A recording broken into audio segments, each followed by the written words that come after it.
विदेश में नौकरी। दोस्तों, ये कहानी उन लोगों को समर्पित है जिन पर विदेश जाके जल्द से जल्द अमीर बनने की सनक सवार होती है। अरे भाई विनोद, सूट बूट क्या बात है, इतना तैयार होकर कहाँ जा रहे हो? एयरपोर्ट जा रहा हूँ, मेरी विदेश में नौकरी पक्की हो गई है। ओह, विदेश मतलब नेपाल ना? ओहो, अच्छा, इसका मतलब तुम नेपाल जा रहे हो नौकरी करने। छोटे लोग छोटी सोच। अरे मैं साउथ अफ्रीका जा रहा हूँ, यहाँ से 10 गुना तनख्वाह पर। चलो हटो भी, मुझे देर हो रही है। ये सुनकर चेलाराम की आंखें फटी की फटी रह जाती है। अगले दिन चेलाराम की पत्नी आग में घी डालने का काम करती है। आप भी अपने दोस्त की तरह विदेश में नौकरी क्यों नहीं करते? लल्लू राम बन के कब तक यहाँ मामूली सी नौकरी करते रहोगे? यहाँ की थोड़ी सी कमाई में मुझे हमारा तो कोई भविष्य नहीं दिखाई देता। हाँ, तुम ठीक ही कहती हो। उसी शाम चेलाराम के पिताजी कहते हैं, क्या कहा, विदेश जाएगा? अरे तेरा बाप भी कभी विदेश गया था क्या? इसीलिए तो मैं जाना चाहता हूँ पिताजी। अरे नालायक, मैं अपनी जिंदगी में तेरे जैसे बहुत से नमूने देख चुका हूँ।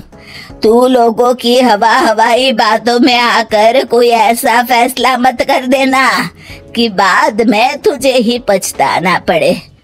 क्या पिताजी, आप भी पैसे वाला बनना है तो पैसे वालों के बीच रहना तो पड़ेगा ना। अपने देश में गरीबी के सिवा रखा ही क्या है।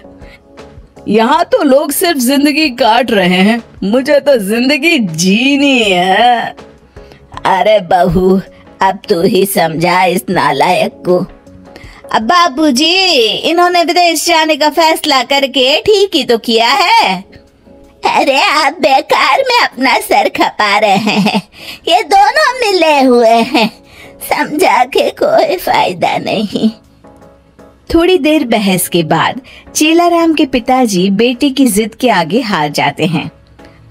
जल्दी से विदेश चलने की तैयारी कर लीजिए और वहां जाकर ना मैं भी नौकरी कर लूंगी, फिर तो हमारी कमाई दुगनी हो जाएगी।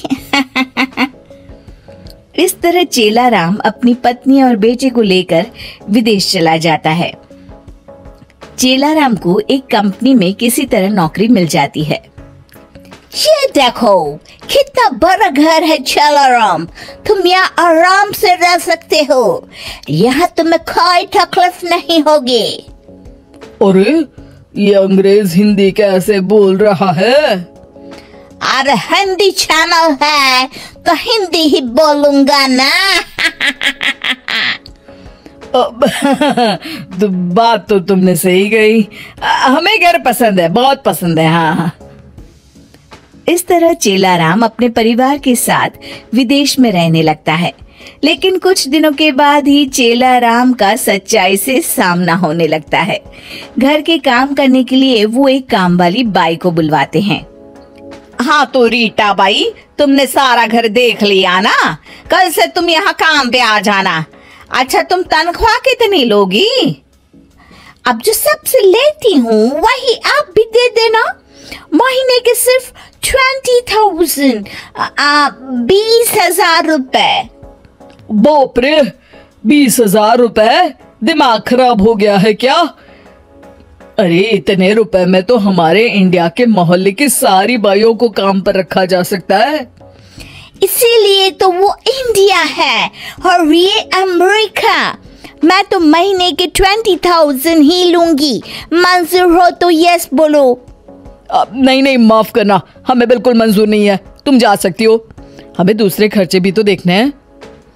इस तरह बच्चों को संभालने के साथ साथ घर के सारे काम गौरी को ही करने पड़ते हैं। दूसरी तरफ कई कोशिशों के बावजूद भी गौरी की नौकरी नहीं लगती। कुछ दिनों के बाद, सुनिए जी, पैसे दीजिए, बाजार से राशन ले आती हूँ, घर में कुछ भी नहीं है। अरे अभी 4 दिन पहले ही तो इस घर में राशन आया था। इतने पैसे तुम खाने पीने में खर्च करोगी तो कैसे गुजारा होगा? अरे तो मैं क्या करूं, ये अंग्रेज बड़े चालाक हैं, हर चीज पर मनमानी कीमत लगाकर बेचते हैं।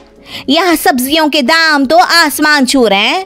अरे जो गन्ने अपने देश में 20 रुपए में मिल जाते हैं, यहाँ उन पर स्टिकर लगाकर ये लोग 200 रुपए में बेच रहे हैं।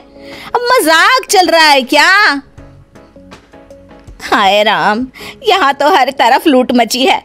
अरे बच्चों की पढ़ाई को ही ले लो, इतनी महंगी कि पूछो मत। मेरी तो कुछ समझ में नहीं आता। अरे यहाँ तो सड़क पर चलना भी मुश्किल है। आए दिन पुलिस मेरी गाड़ी का चालान काट देती है। इंडिया में तो 100 रुपये में बात बन जाती थी। तभी दरवाजे पर मकान मालिक हैरी आ जाता है।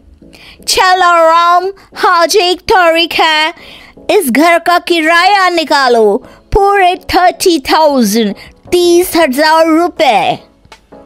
अरे हैरी, ये तुम क्या कह रहे हो? हमारे बीच तो इस मकान का किराया 25,000 तय हुआ था। अरे वाह, पानी बिजली मेंटेनेंस के पैसे क्या मेरे पिताजी भरेंगे? सीधी तरह 40,000 निकालो, वरना ये घर अभी के अभी खाली कर दो, समझे? पैसे देने के अलावा चेलाराम के पास और कोई रास्ता नहीं होता। आखिरकार उसे पैसे देने पड़ते हैं। धीरे धीरे पैसों के अभाव में उनके घर का बजट बिगड़ता चला जाता है और छोटी छोटी चीजों के लिए भी उन्हें तरसना पड़ता है। बस बहुत हो गया, मैं तो इस जिंदगी से तंग आ चुका हूँ। अरे यहाँ 10 गुना कमाई है तो क्या हुआ, खर्चे भी तो 20 गुना है। अपने देश में काम करके थोड़ी बहुत बचत भी हो जाती थी, यहाँ तो उसकी भी कोई गुंजाइश नहीं है।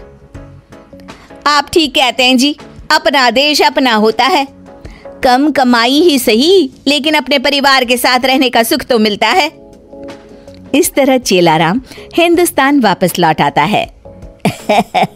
चलो अच्छा हुआ, मेरा खोटा सिक्का वापस लौट आया।